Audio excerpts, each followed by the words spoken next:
This is Support is Sexy, episode 452, with Cianna Stewart, founder of the No Complaint Project. Welcome to Support is Sexy. I'm your host, Elaine Fluker, entrepreneur, author, and founder of Chic Rebellion Media.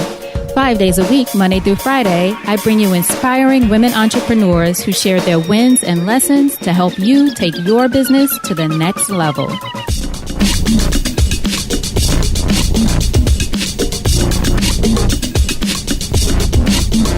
Here we go.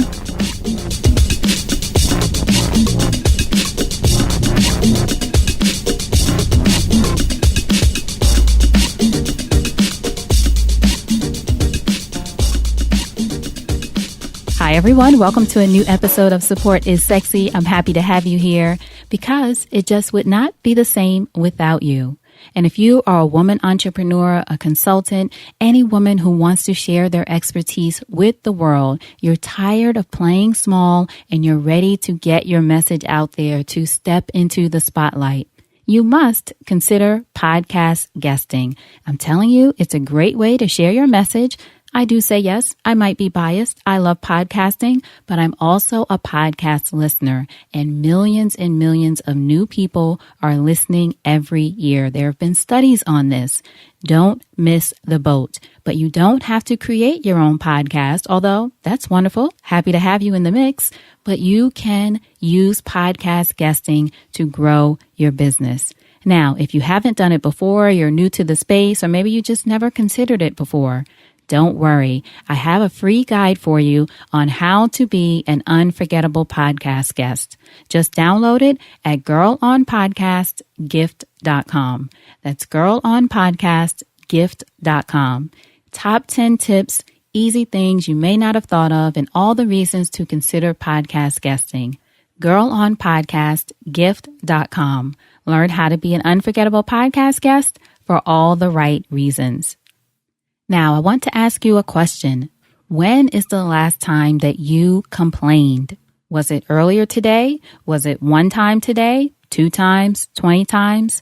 We don't think about, even if we know that complaining isn't necessarily good for us, usually it's not positive, right, when we're complaining, but we don't really think about just how much complaining affects our health and our well-being and stops us from moving forward in the ways that we want to in our businesses, in our lives, in our relationships, and so much more, which is why I love this conversation with Cianna Stewart, our guest today, who has a movement, really, not even just a business. You know, I love a movement. She has a movement called the No Complaint Project.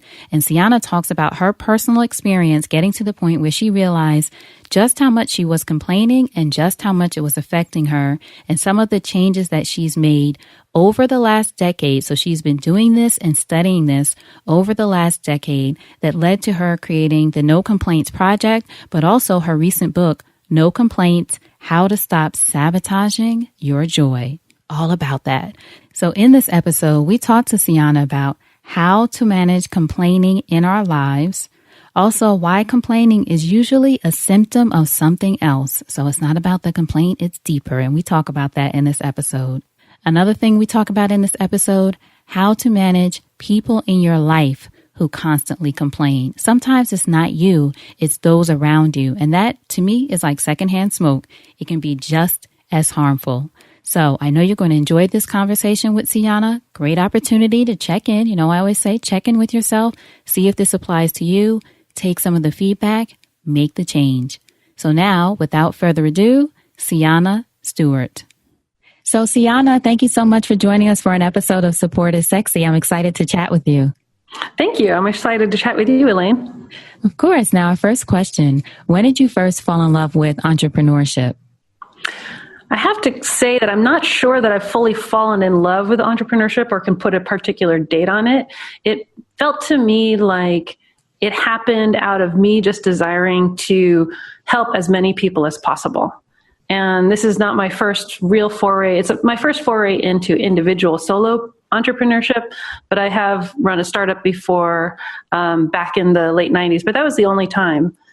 This one just emerged out of how can I possibly help and reach as many people as possible, and being an entrepreneur seemed like the most logical path. What was your previous business that you had? Was it one partner or several? No, there were 7 of us, and we did it. Yeah. And, heyday, late 90s, the early days before anybody thought, really knew that we could make very much money doing entrepreneurship. We didn't end up making that much money, but we didn't lose any either. So that, as far as that period of time was concerned, was a huge win.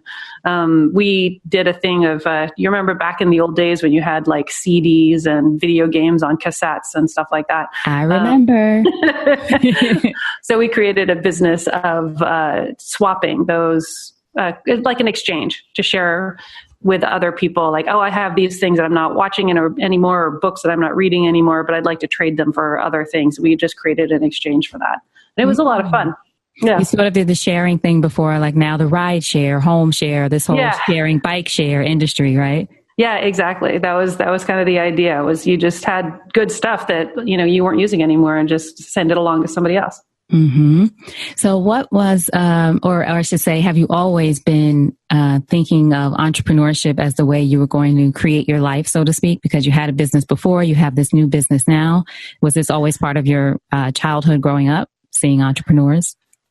I would have to say no. Mm-hmm. My father was a teacher. My mom was a business person, working in offices and things. But I was known as more like the artist of the family. I worked in theater. I studied theater. I just mostly wanted to read and to get immersed in imagination. I ended up majoring in theater in college and then working in nonprofits. And the business moments have basically emerged out of those. And I've used a lot of the same skills. Even inside of nonprofits, I would have to say that I was still thinking about what is it that our clients, which now in entrepreneurship is customers, what is it that our clients needed? What is it that we're competing against? What are the opportunities in this? So I still kind of used a lot of the same thinking, and I used a lot of the same marketing ideas for social marketing. But it was really much more surprising that I had to shift into a business mindset, and to even sometimes it's a little surprising to think of myself as an entrepreneur, but it's accurate. So that's and I'm still fairly early stages, so I think I'm still settling into this new concept. Do you think it was difficult or is difficult sometimes because you come from the creative sort of space? And I ask that because I know a lot of us sometimes as creatives, especially if it's in something like theater, productions, things like that, we don't think of that as entrepreneurship. Or if we're an artist, sometimes I've spoken to artists who say it's difficult for them to think of themselves as an entrepreneur, but they are selling their work if that's the way they want to generate income. Is that part of it, do you think? Yeah, I definitely think so. I think that we certainly are raised, if you are somebody who from an early age is told like, oh, you're so artistic or you're so creative, or, that you kind of think that that's your direction. The expectation that goes along with that is that you're not going to make any money. That the starving artist thing. Totally. And that, that's kind of like okay in some way, even though in actual point of fact, when I was starving and doing the arts, it was not any fun. And it was actually the least creative I was when I was stressed out about how I was going to pay rent or whether or not I had any food in the fridge. It's not a good time to try to get creative. So I had to come to a realization point around money, finances in general, just to think about, okay, what do I really need in order to feel supported myself, in order to be able to give to other people, in order to be able to create what I want to create in the world? And so I had to turn my mind around that. And I think that there's a lot of artists and musicians and people out in the world who have bought into this weird poetic Hollywood mythology of, if your work is good enough that you'll just magically be able to survive on it. And that you should be able to just do your paintings all day long and et cetera. But if you really think about it, the people who are working as full-time artists tend to actually do the making of art a very small percentage of time. And the rest of the time, they're thinking about the business. They're thinking about how to sell their stuff, how to be able to position themselves on a website. They're applying for another grant. They're putting in applications for another shows to get their work seen. There's a lot of different business side aspects that they're doing has nothing to do with actually making the art. And I think that as somebody who had to come from that and work, now I actually have a job working as a corporate event planner, which uses all of my theater skills, but actually in a way that I certainly had to come to understand, having all of those skills and applying them in an environment where I can get healthcare and feel supported and actually do all of this stuff has really, really facilitated my being able to finally finish my book. And at first it was to do any of the other artwork that I wanted to do, like making films. I had to get really focused.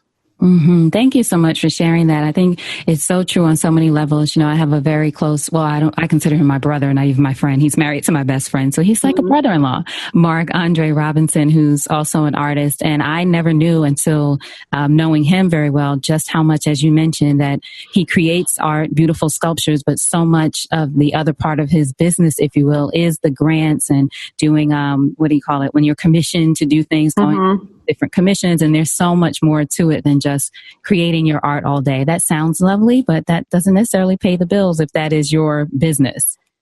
Absolutely. And even when people are thinking about, it used to be this way, people could just paint all the time. Well, I invite those people to read back at the biographies of Leonardo da Vinci, who we always hold up as one of the most, prolific artists. And he really was. And he was also an amazing scientist. He had to work really hard to get patronage. And it was only through the commissioned paintings and the other works that he was doing, which was a lot of business hustling and his way of having to actually, Walter Isaacson's recent biography also includes some of the letters that he wrote to try to get these positions so that he could then actually have a studio paid for a year or two.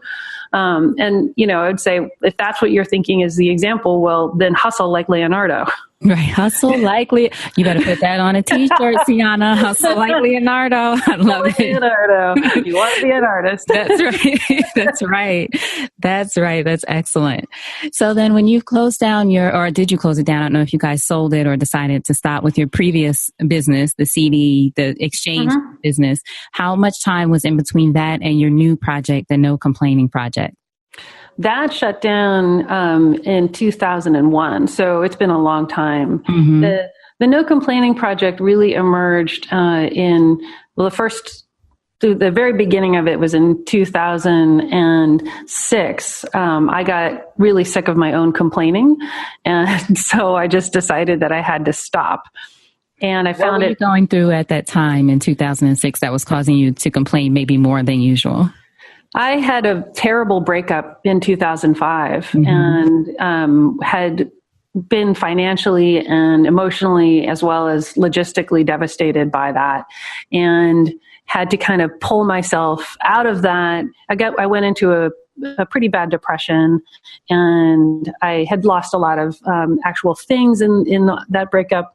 And then several months forward, into 2006, and I had returned to the San Francisco Bay Area where I live, and my friends had helped me find a job, which was amazing, and I was staying with friends, and so I was kind of rebuilding my life, and things were actually going very well, but then I noticed one day that I had basically not noticed that things were going well and that I had spent a lot of time complaining about the loss that I had experienced as opposed to the goodness that I was experiencing at that moment. And I was kind of horrified that I hadn't even noticed how good things were going.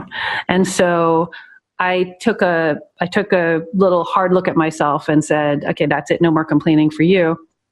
And then I discovered that it was really difficult to do. And I also, because I wasn't talking as much, because I wasn't complaining. You just weren't talking at all. I just wasn't talking at all because I couldn't come up, you did that old adage, if you ain't got nothing nice to say, don't say it. Right. That was what I was living by. And then I was hearing more of the people around me and hearing a lot of people complaining and hearing people complaining about complainers. And then I started to get super curious and I kind of shifted. And so this is all internal. I kept it to myself and I started studying what the heck was going on, like psychologically and communications or, what would be contributing to this. And it took me about 3 years of really focusing on myself and on how I communicated, and also just reading as much as possible, neuroscience and leadership, communications, all that stuff. And then I finally told some other people that this is what I had been doing and how much better I felt and how good an effect it had on my entire life to focus on complaining and what the things that I had learned as a result of it. And then my friends started asking me to teach them because they also found it inspiring and also difficult. So that's really how it started. So that's 2009 is when I really started kicking into actually teaching, and founded the No Complaining Project, and then started doing workshops and individual coaching for other people, and just recently finished my first book. Congratulations. Thank you. Thank you. It's a big deal. It was a big deal. It's a big deal. I know. So tell us now, how does the No Complaining Project work? I know you're doing workshops and those kinds of things, but say if it's something that I say, okay, I want to be a part of this, is it sort of a pledge that people take, or how do you have it structured so that I can actually reach that goal of not complaining as much? Yeah, the first thing is really just to get a handle on the definition of complaining that I use for the No Complaining Project. And so the goal is to shift from complaining to action. And the definition of complaining specifically that we're targeting as unhealthy complaining is expressing dissatisfaction without contributing to solving the problem. Mm. And so sitting with that, when you catch yourself complaining, are you talking to somebody who can actually do something to help you? Yeah, are you actually talking about something in a way that you're looking for a solution? Are you having an empathetic view of the person that you're talking with and know that they actually want to hear what you're saying? Those are the things that are, so is it good for the relationship that you're in? Is it going to help you solve the problem that you're talking about? And if it's not, then it's complaining. And all it's doing at that point is to just basically spew negativity into the world. So the first step is just recognizing what is healthy versus unhealthy complaining. And that's you just had that. So now you can't unthink that. Right. You can't unlearn that, right? Exactly. I do invite people to then try to go, take a pledge for 30 days to say, I'm not going to complain for 30 days. For 30 days, I'm going to start paying attention to this. If you pick up the book, it's No Complaints, How to Stop Sabotaging Your Own Joy, I created it as a workbook. And so it's actually 52 lessons that walk you all the way through from this initial stage of awareness, which is the very, very beginning stages, through then into the stage of interruption. Now that you're aware of it, like how do you consciously interrupt your ingrained habits and identify the things that are triggering you automatically into complaining? And then once you've gotten a handle on that, which can often take a long time, you want to start replacing those negative habits with something that's positive, because you can't just have vacuums in your life or you'll fall back into the old habits. Mm-hmm. And so it walks through all of that. Now, if you don't want to do the book, there's a bunch of free resources on my website. There's, lots of different ways. You can also just say, I'm not going to complain, and invite 2 or 3 other people that you deal with often, and invite them to take the pledge along with you, which I think is one of the best things that you can do, because then you can all reinforce yourselves. That's right. And each Support other. Is sexy. Support is so sexy. and I think it's the healthiest way to try to do something where, especially like this, where you're going to have blind spots. You don't know what when you are complaining, especially if you're so in the habit of it, it's hard to notice. But if other people around you are with you, and then they can kind of tease you about, oh, hey, was that a complaint? Right. Kind of calling your attention to it when you might not even be aware of those moments you're complaining. That's exactly right. Yeah. So tell everyone, I'll make sure, of course, I'll have links to it. I'll ask you again at the end, but your website, where the free resources are, if anyone wants to look now. Yeah, it's gonoco.com. So I call it NoCo for no complaining. So the whole process of going into the No Complaining Project is to go NoCo. GoNoCo.com. Excellent. So now in your research, as you mentioned, you've been doing this basically for 10 years now, almost just about 10 years, right? That's right.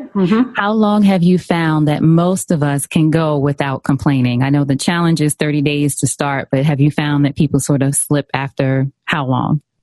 Well, when you first start it, usually you can stop complaining for like an hour. An hour. Yeah. Or like maybe a day. But oh my gosh. It's actually really hard. And, I think because we live in a culture of complaints, we're so used to complaining as a way of bonding, complaining as a way of diminishing blame, or when you're feeling embarrassed, you might complain about like, oh, well, the copier's broken and that's stupid, this or that or the other thing. That's why I didn't get this thing done.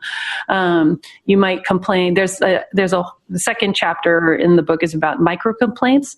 And that's the thing that is very, unconscious. It's just saying things like, oh, I'm cold, or that sucks, or this website's stupid. And these are complaints that have no emotional charge. And so we don't even notice that we're doing them half the time because you don't feel anything.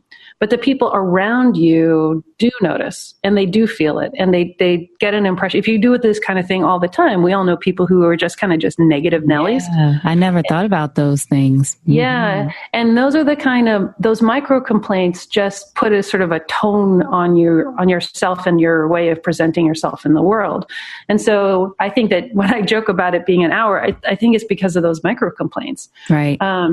But you get a handle on those things, and then it starts to get easier and easier. You become much more aware of even if you start to complain, even if you can shift yourself in that moment and say, oh, how can I turn this into trying to solve the problem? So even if you start off complaining, you can shift it so that it becomes more productive. And over time, that becomes a real habit to just start talking in terms of problem solving. And then you start choosing, who are you actually complaining to, or have I said this before?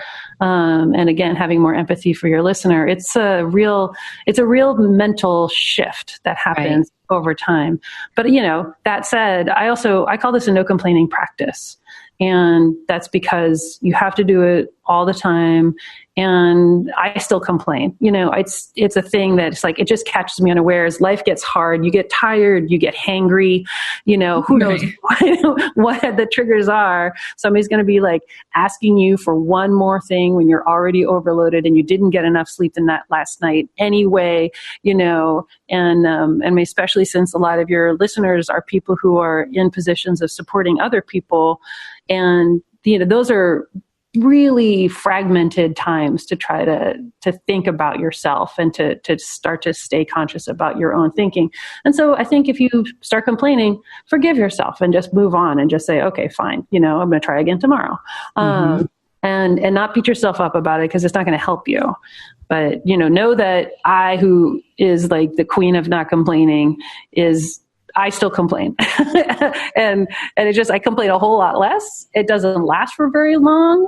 I'm conscious about not doing it. But sometimes, I get exhausted, and that's what happens. And when you do complain, do you suggest that people sort of counter the thought somehow of thinking, well, if it's cold out, I guess maybe there is something I can do. You can put on more clothes. You can try to be warmer, just thinking in that way. But if you do either slip and complain or allow yourself to complain, as you said, is it thinking a counter thought to what can I do about it? Or what should be the next thought, you think? Yeah, I do think that it's a counter thought. One of the things that I do is I just call myself on it out loud. So, I complain out loud to somebody, and then I say, oh, I think I'm complaining. Sorry about that.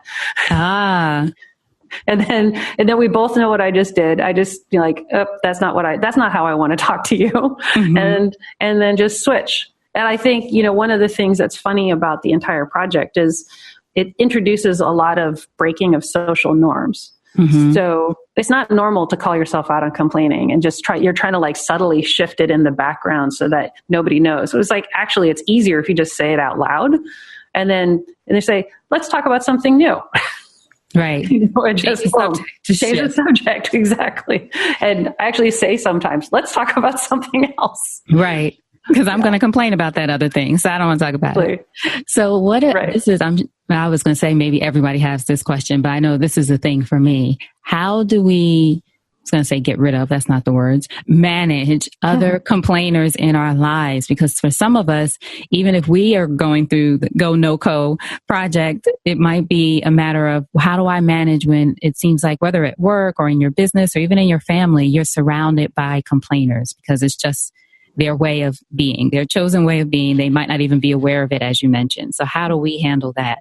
Yeah, that's one of the biggest things that I think we're all experiencing. One of the best techniques that I've found, because it's generally not socially acceptable or even received well to say, I think you're a complainer, please stop. Right. Like that's just not going to go over very well. But what we can do is to make it really public that we're going through, we've decided to stop complaining. Say, I've taken a no-co pledge. And let people know that you've done that. And then ask for their help. And say, I would like to stop complaining. I would generally like to reduce the negative ways of thinking in my life. Can you help me?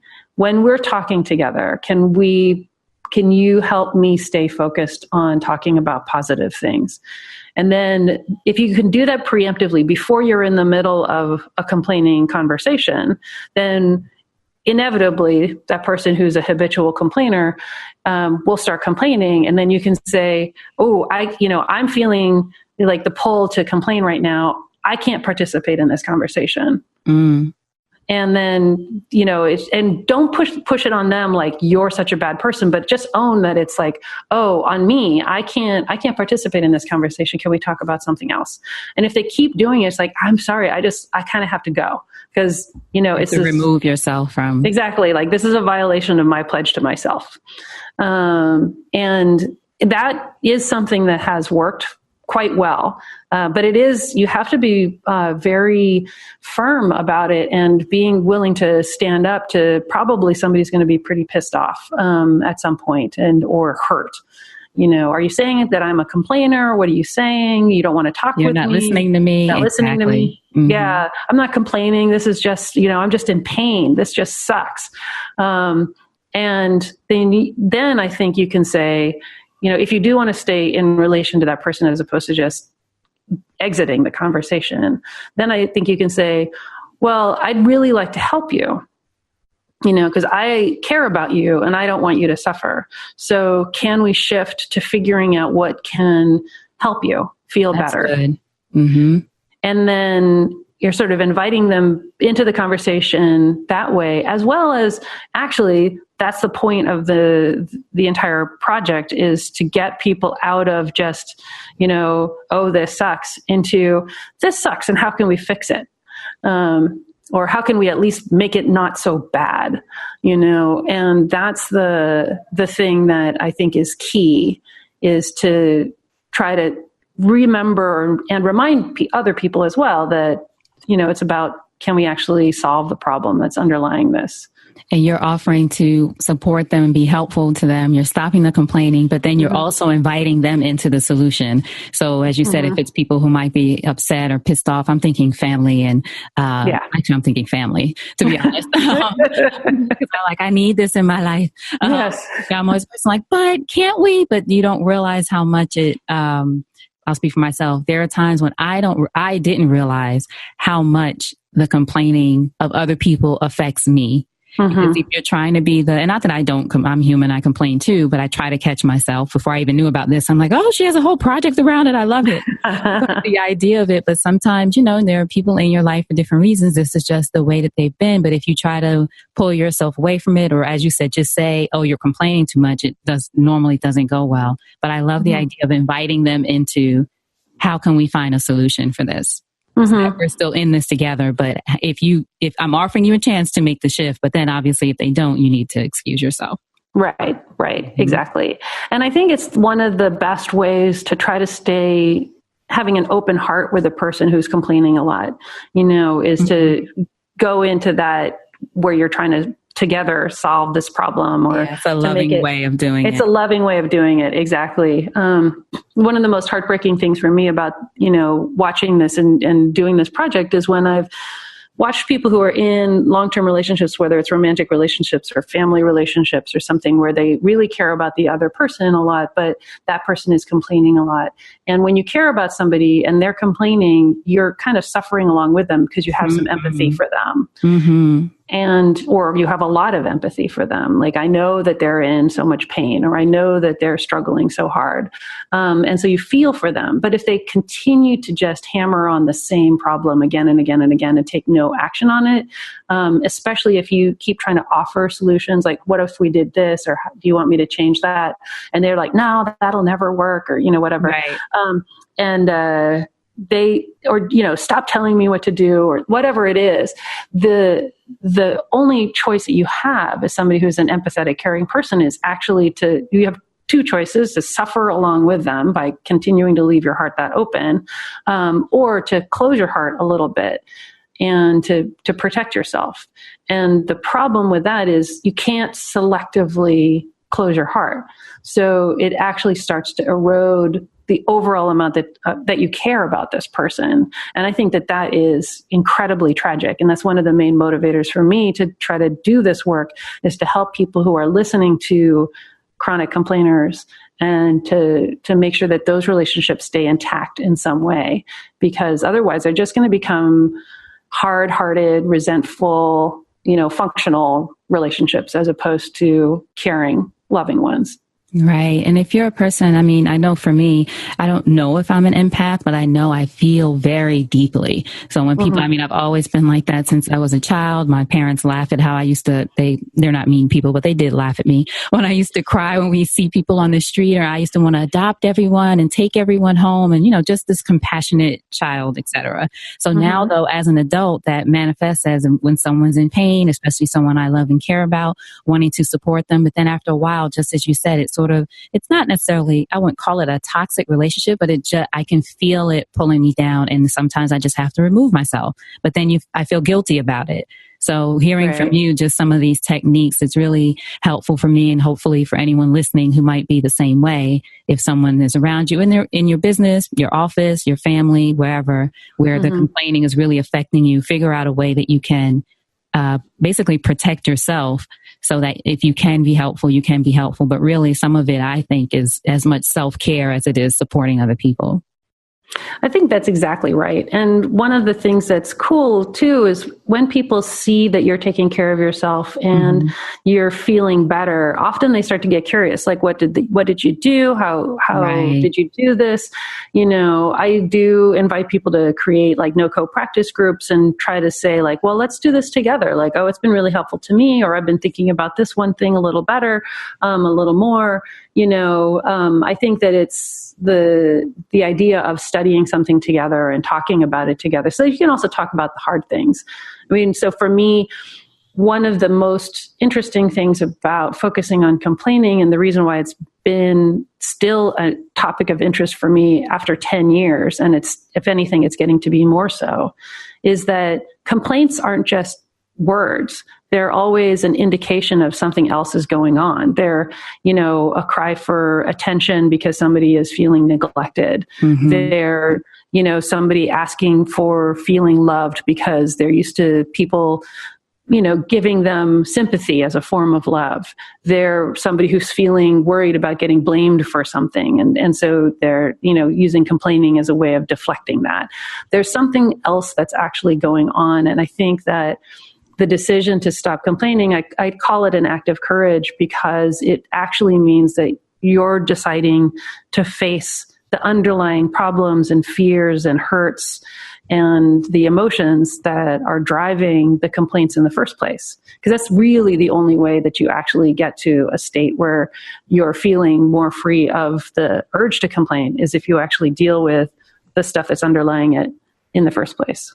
Yeah, that's powerful. I never really gave that much thought about how the complaining, especially if it's someone who complains often, could be either a cry for help or just definitely a symptom of something else that might be going on, something that they need, not as much as they're complaining about that thing. Sometimes. And once I start, Yeah, exactly. And so once I started paying attention to that, there have been a few people that, I took a guess at what their complaining might be about. Like, they're feeling really neglected and not included in the group or something. Because one of the weird things about complaining is, if you see a group dynamic, like people are all talking and then somebody starts complaining about something, like it's one of the best ways to get everybody's attention focused on you. Suddenly people get quieter and they start like, oh, that sucks. Or they start thinking about that kind of thing and paying attention to you. And so, when I noticed that there was one person who kept jumping in with complaints when the conversation was about something that she wasn't really engaged with, I just took a guess that maybe she was feeling like not included. And so I started asking her specific things about stuff that I knew that she cared about. And just really like making an effort to go out of my way to talk about her as part of the group. And the complaining went down in a massive way, because I was like, oh, I think that this is a technique that she's doing that she doesn't even know that she's doing. Right. And I just like to engage her talking about something that excites her, and including her in the group because of that. Because, ironically, she kept jumping in with a complaint, which nobody really wants to listen to in the long term. And so, of course, she actually ends up getting more excluded over time, if that's her one way of interacting. Complainer, right, exactly. And then it's also true then, to your point about it being a symptom of something else, another thing for us to think about for ourselves, if you find yourself, especially I think, complaining about the same sort of thing over and over again, or something in the same area or field of your life or area of your life, I guess. Do you think it's sort of let's take a closer look at that? What is that really all about? Yeah. Especially if you're somebody you're in an active conversation with them about that, you can bring complaints to each other and say, like, I caught myself complaining about this and I don't know where that came from. And it's like, okay, well, let's figure it out. What do you think was going on? What are you really like? What's really bothering you about this? What is it about that particular moment that makes you get triggered about it? Like, what's the emotion you were feeling while you were saying that? And it can be really healing to focus on that stuff. Now, in your book title, you talk about complaining, how to stop sabotaging our joy, right? So we've sort of talked about it overall, different ways that complaining can get in the way. But what would you say that you'd want the women listening to really understand about how complaining can sabotage our joy or derail our success? One thing is really the point where I started, where because I was focusing on what was lacking in my world, and I kept reinforcing that through verbally complaining, and that points my attention on what is going wrong or what's missing. Everything that we talk about or we put focus on is what becomes most prominent to us. So because of that focus, I was actually not able to see all the things in my world that were going well. And so then I couldn't experience them because I wasn't even noticing them.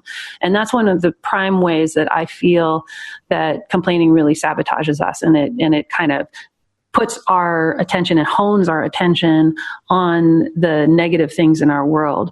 The truth is that good, bad, and neutral things are happening at every single moment. And whatever we put our focus on is what becomes more vivid. That's right. So you can actually experience more joy in your world by simply making an effort to lift your head up and look around and see what else is happening and focus on the things that are good and talk about them out loud. And making them much more vivid and emotional to your brain makes them more real and more important, and it'll diminish the rest of it. So that's, I think if you can think about that, it's a great way that you can just have more joy without actually changing a single thing in your world. That's other than your attention. What you focus on expands. That's exactly right. One of the things that has been great for me, we all have heard probably in one way or another, people talk about a gratitude practice, which is, thinking about obviously what you can be thankful for in your life. I, in the past year, have been using the 5-minute journal, and I'll make sure I link to it for everyone. But part of it is starting every day in the morning with writing down, and it has it there so you don't have to try to think about it, but writing down 3 things that you're grateful for, what would make today great, and a couple of other things, just 1 page, very short line, and making that a part of my practice. I have noticed a difference in, as we're talking about here, not complaining as much because my focus is different. Now I'm going to be much more conscious about complaining. But even still, just starting the day, at least, what am I grateful for? But making it a part of your practice, something that you write down. So that's one tool to use. And I'll, like, as I said, link to that. Of course, your website has tons of resources. But for anyone listening, thinking, well, how do I start? How do I shift that? Do I just think about what I'm grateful for? There are tools out there you can use to sort of help you put it into practice, I think. I think that that's a great suggestion. I do think of gratitude practices as like the antidote to complaining, because it does force you to put your focus on something, you know, like consciously think about something that is actually going well. And that by itself is enough to say, at least in that minute that you're thinking about it and you're writing it down, and I agree that it's very important to actually write it down in some way, that in that minute that you are consciously thinking about something other than complaining or what's going wrong or what's not happening. And that becomes a habit. It becomes like a little muscle in your brain and in your heart that you just strengthen over time. Yeah. What would you say is your vision for the No Complaining Project? What kind of impact do you ultimately want to have? Truthfully, I want to make the entire world kinder. That's a vision. I love it. That's my ultimate goal.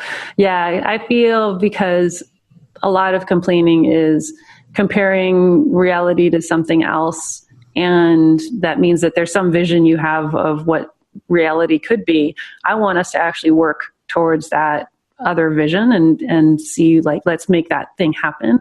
But it also means that instead of just complaining about what's not happening, there's a certain effort for me of getting people to focus on what is happening and really see it. And then that's the only way that you can actually come up with solutions, is by becoming very attentive to what's here and now. But I also want to get people to remember to think about the person that they're talking with, and to have more empathy for their listener, and to think about, well, what is the conversation that this person wants to have with me? You know, most of the time it's not listening to me complaining. So what kind of conversation should we have? And to continue to strengthen those connections, one person at a time, has a ripple effect. And I truly believe that we can all be kinder and more attentive and more connected to each other. And yeah, that's my vision for this entire project. I'm with you. You can do it. I love it. It's a vision. You can do it. What would you say that entrepreneurship has taught you about yourself as a woman? Wow. I had to, there's a lot of things. So I really did have to learn, and am still learning, all the ways in which I diminish myself, or the ways that I think that I need to be more qualified before I take a step forward, and all of this, and sort of take a really hard look at my dual, like, I'm so confident and I feel great about what I'm doing. And then I don't know, am I really, like, do I know enough? Have I earned this right? Can I take this place? Is it okay for me to be center stage?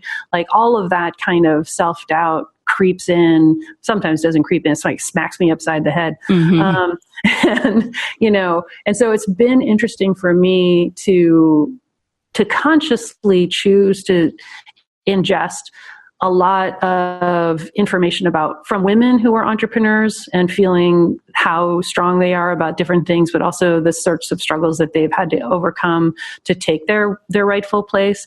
And also to ingest a lot from these different male entrepreneurs who are doing stuff that I was like, God, I would never decide to just, you know, start to publish a book based on, like, an idea that I hadn't researched. What are you talking about? Right, exactly. That's always a think like a man. Totally. Like, where do you get off doing that kind of thing? And it was like, well, where do they not get off? I mean, they have helped people. They're out there. They're doing their thing. You know, they're reaching people. It's like, okay, so what lessons can I learn from that? Yeah, think like a man. You know, I get it even more specific. I'm like, think like an entitled guy. Yes, exactly. Because, there's men of all different levels of access and all different communities in this world. And, it's really the ones every now and then I'm like, no, how could I act a little bit more like entitled to this location right now? Exactly. They don't worry about the knowledge gap. They don't think about, they just are all about potential. I'll figure it out as I go. Whereas we're like, I want to be 150% prepared before I even think about going for this thing. Absolutely. Yeah. And it kills me to watch me do that. And so one of the things that I've done is to actually have a lot of other women in my world who are also they're entrepreneurs, or they're like business leaders, or they're just, strong women, whether it's because they're leading their families or whatever it is. And to have them check me every now and then. I'm like, oh, why, I'm not sure that I can do this. They're like, you are way beyond ready. Come on, girl, get it together. Right. Yes. I'm like, really? Is that true? They're like, yeah, I have been waiting for you to take this step for a really long time. And I'm like, oh, okay, I guess I can do this then. So yeah, that's really where your support network comes in, right? Totally. Yeah. It's been very, very key. And it was interesting when I was younger, I didn't have that many women that were really in my immediate circle. And I really developed my first female friendships in college and then afterwards. And now there's just like an incredibly strong network of women that I see and rely on all the time. And they're essential to my world. They're essential. That's the best way of saying it. Yeah. So in closing, Cianna, if you think over your life and career and you had the chance to thank only one person whose support was critical to you personally or professionally, who would that be and what would you say? If only one person, I would have to say my mom. She passed when I was a teenager. But there were certain things that she did that she was very bold as a person, and she broke a lot of norms. She was from the Philippines, and she had to argue with her parents to get sent to the United States to go to college. She had to argue with her Catholic school while she was in the Philippines to allow her to take math from the best teachers who were only over in the boys' school. She really, pushed me on a lot of things where I said, well, like running for class office when I was in high school, I was going to run for junior class representative. And I was like, well, I'm not going to win anyway, but I'm just running. And if I get it, it'd be great on my college resume or whatever. And she was like, well, but there's like 12 people running for representative, right? And there's only like 2 people running for president. So if you're not going to win, why don't you run for president? And it's a smaller field, we'll just push it. You can just go ahead and do it. And I was like, yeah, okay, that logic is good. And then she kind of pushed me to do it, and then I won. Then you won. That's right.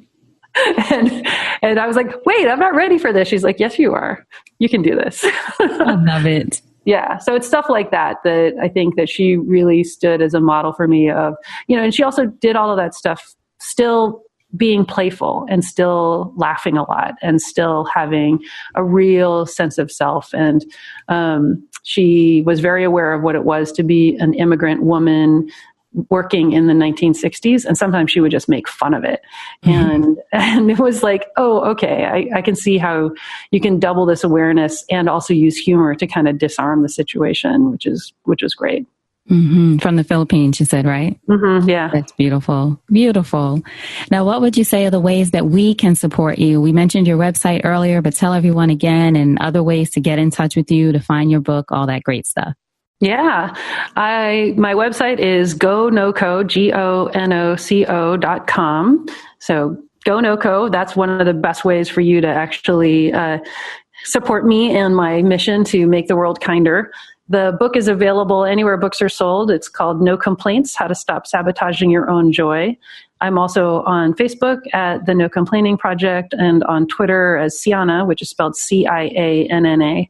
And yeah, I'd love to hear from people, if, tomorrow, this afternoon, a year from now, you have an experience of complaining or how this entire project helped you, please drop me a note and tell me what happened and how we, could help you either achieve more or, tell me about your wins, because that's really what fuels me. I really just want to help as many people as possible. So share with me what impact I've had. Great. Now, our audience is actually an audience that reaches out to people, which is why I love them. That's great. What is the best way? Is that on Twitter at Cianna, or? Yeah, at Cianna, dropping a note on Facebook. And I also put my email, which is just the letter C at gonoco.com. And that's on my website and everywhere. I'm very open to being in communication. All right, everyone. So make sure you let Cianna know how you're doing with your complaining, or your no complaining, not with complaining, yes. With your no complaining. Thank you so much for this conversation, Cianna. It was very well. As I told you before the call, I was excited about it, but it's been very enlightening for me too, for things that I want to do and how I hope to support some people in my life as well. That is great. Thank you so much for having me on, and good luck to you with all of that. Of course. I'll keep you posted. Yes, please. You like, okay, so this is what happened. Now what? Perfect. Now, before you go, what's a parting piece of advice from you to our listeners about anything? I think that the one piece of advice is to think about the person that you're talking with and think about what it is that they're going through. Put yourself in their shoes and try to think, what can I say to make this conversation feel more connected in this moment? Excellent. Cianna Stewart, thank you so much. Hold on just a moment. All right. I hope you enjoyed that conversation with Cianna. Remember, this is an opportunity to check in. Don't beat yourself up, because that would be a complaint, right? Don't beat yourself up. Don't worry about the people around you. Just make the adjustments that you need to in your life, in your environment, in your business, whatever you need to do to make sure you're in as positive of an environment as possible. Now, to find out more about Cianna, to find out more about the No Complaint Project, and about her book, No Complaints, make sure you go to supportissexypodcast.com. Go to that search icon at the top and just type in Cianna, Cianna. Her show notes page will pop up with the links and resources and all the things we talked about in this episode. Supportissexypodcast.com and just search Cianna. All right, so I'm sending you off into your day. Positivity, no complaints. I want you to embrace it. Again, make the adjustment if you need to. Know that sometimes the complaints are a symptom of something else. And of course, what I want you to do is make sure you get support, right? That's important. Make sure you get support. Support is here for you, certainly with me, the Support is Sexy Mastermind, the Support is Sexy podcast. We're all about supporting you, but make sure whatever you need to do that you get support. Go beyond the complaint. Look for solutions. All right. So thank you for being here. I appreciate you again. As I always say, it wouldn't be the same without you. And until we chat again, always remember that you deserve support. And I'll talk to you soon. Take care.